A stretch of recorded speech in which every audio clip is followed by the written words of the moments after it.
స్వయం సహాయక సంఘాల మహిళలకు సీఎం రేవంత్ రెడ్డి ఎగరి గంతేసే వార్త వినిపించారు. CM Revanth Reddy self help గ్రూపుల్లో ఉన్న మహిళా సభ్యులకు ఒక్కొక్కరికి 2 చీరలు ఇవ్వనున్నట్టు ప్రకటించారు. సంవత్సరానికి 2 ఇచ్చే ఈ చీరలు మంచి క్వాలిటీతో పాటు మంచి డిజైన్లలో ఇవ్వాలని నిర్ణయించినట్టు సీఎం రేవంత్ రెడ్డి తెలిపారు. ఈ మేరకు అధికారులకు ఆదేశాలు కూడా ఇచ్చినట్టు వివరించారు. దీంతో చేనేతలకు 1,30,00,000 చీరల ఆర్డర్లు ఇవ్వొచ్చని తెలిపారు. సీఎం రేవంత్ రెడ్డి మరో తీపికబురు వినిపించారు. ఈసారి మహిళలకు ఎగరిగంతేసి శుభవార్త చెప్పారు రేవంత్ రెడ్డి. హైదరాబాద్ నాంపల్లిలో ఐహెచ్టీ వర్చువల్గా సీఎం రేవంత్ రెడ్డి ప్రారంభించారు. ఈ సందర్భంగా మాట్లాడిన సీఎం రేవంత్ ఆసక్తికర వ్యాఖ్యలు చేశారు. గతంలో ఉన్న ప్రభుత్వం చేనేతకు సినీ తడుకు బెరుకులు తెచ్చారని, అయినా నేతన్నల రాత మారలేదని చెప్పుకొచ్చారు. బతుకమ్మ చీరల పేరుతో సిరిసిల్ల కార్మికులకు కేసీఆర్ ప్రభుత్వం పెద్ద ఎత్తున బకాయిలు పెట్టిందని గుర్తుచేసిన రేవంత్ రెడ్డి ఆ మొత్తాన్ని తాము అధికారంలోకి వచ్చాక విడుదల చేశామని పేర్కొన్నారు. రాజకీయాలకు అతీతంగా సిరిసిల్లలోనే చేనేత కార్మికులను ఆదుకునేందుకు కోట్ల రూపాయలు విడుదల చేసినట్టు సీఎం రేవంత్ రెడ్డి స్పష్టం చేశారు.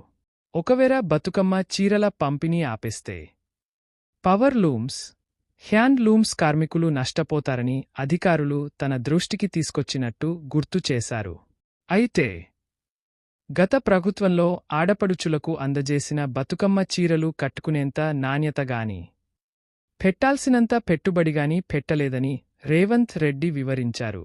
ఈ క్రమంలోనే తమ ప్రభుత్వం కీలక నిర్ణయం తీసుకుందని రేవంత్ రెడ్డి ప్రకటించారు. స్వయం సహాయక సంఘాల కింద సుమారు 63 లక్షల మంది మహిళా సభ్యులు ఉన్నారని రేవంత్ రెడ్డి తెలిపారు.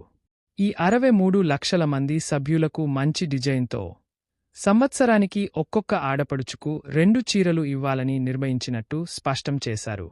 ఈ పద్ధతిలో 1,30,00,000 చీరలను చేనేతలకు ఆర్డర్ ఇవ్వొచ్చని రేవంత్ రెడ్డి వివరించారు. ఈ మేరకు మంచి క్వాలిటీతో పాటు మంచి డిజైన్లతో రావాలని అధికారులకు ఆదేశాలు కూడా ఇచ్చినట్టు రేవంత్ రెడ్డి తెలిపారు.